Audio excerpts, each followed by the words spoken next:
भूमिका वहाँ हो गई अध्यक्ष महोदय। तो भूमिकाएं बदलती रहती हैं, आपकी भी भूमिका बदल गई, मेरी भी भूमिका बदल गई, तो पुराना हिसाब किताब बराबर हो गया।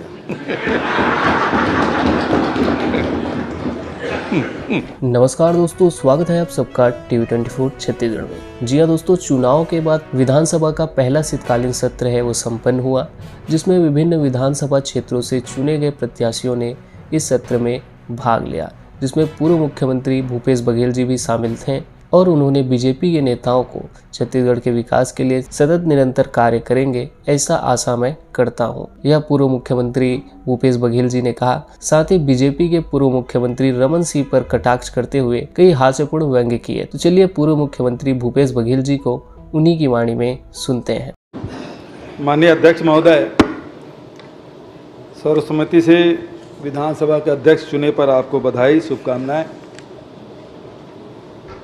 बहुत ही लंबा राजनीतिक यात्रा आपकी रही। मध्य प्रदेश के विधानसभा सदस्य के रूप में, लोकसभा सदस्य और राज्य मंत्री के रूप में, और फिर छत्तीसगढ़ में लगातार मुख्यमंत्री के रूप में 15 साल का आपका कार्यकाल रहा है। अध्यक्ष महोदय, आपका बहुत सुदीर्घ राजनीतिक अनुभव, उसका लाभ निश्चित रूप से सदन को मिलेगा। बहुत सारे परंपराएं इस सदन की रही है, नए नए परंपराएं भी स्थापित इस पवित्र सदन ने किया है, उसमें बड़ा योगदान आपका रहा है। अध्यक्ष महोदय, अब भूमिकाएं बदल गई है।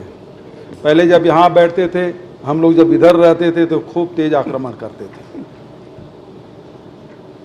जब ये रिजल्ट आया तो मैं सोच रहा था कि अकेले ही भूतपूर्व मुख्यमंत्री रहूँगा, लेकिन आपने रहने नहीं दिया। विष्णुदेव साय जी रहे, हम लोग 2 भूतपूर्व मुख्यमंत्री हो गए। अब आपकी भूमिका वहाँ हो गई अध्यक्ष महोदय। तो भूमिकाएं बदलती रहती हैं, आपकी भी भूमिका बदल गई, मेरी भी भूमिका बदल गई, तो पुराना हिसाब किताब बराबर हो गया।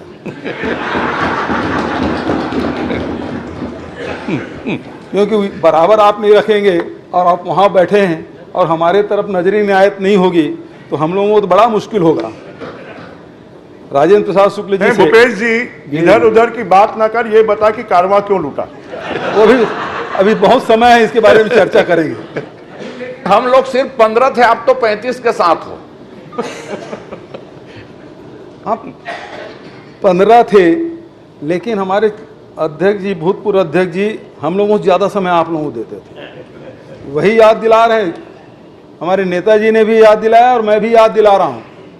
15 होने के बावजूद भी आपको हम लोगों से ज़्यादा समय मिलता था, और हमेशा शिकायत हम लोग करते थे अध्यक्ष जी कक्ष में जाकर कि 15 होने के बाद, 14 होने के बाद, 13 होने के बाद भी इनको ज़्यादा समय देते हैं। उसी का नतीजा है क्या?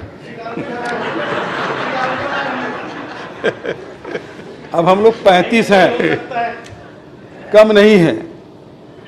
माननीय अध्यक्ष महोदय, जो आसंदी में चाहे डॉक्टर राजेंद्र प्रसाद शुक्ल जी हो, प्रेम प्रकाश पांडे जी हों, धर्मलाल कौशिक जी हों, गौरी शंकर अग्रवाल जी हों, और आखिरी में डॉक्टर चरणदास महंत जी रहें, सभी ने विपक्ष को की आवाज़ को बराबर सदन में रखने का अवसर प्रदान किया है। ये परंपरा हमारी छत्तीसगढ़ विधानसभा की रही है, और अध्यक्ष महोदय, आपसे भी यही अपेक्षा, जो परंपरा हमारे पूर्व अध्यक्षों ने बना के रखा है, उसे आप जारी रखेंगे।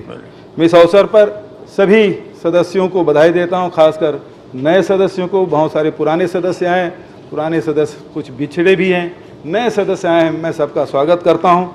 और अध्यक्ष महोदय, भाभी जी भी इस अवसर पर है, मैं उनका भी स्वागत अभिनंदन करता हूँ। पूरे परिवार भी यहाँ आया हुआ है, उनका भी स्वागत अभिनंदन। और अध्यक्ष महोदय, आपके स्वस्थ जीवन और सुदीर्घ यशस्वी जीवन की मैं कामना करता हूँ। धन्यवाद। आदरणीय अध्यक्ष महोदय।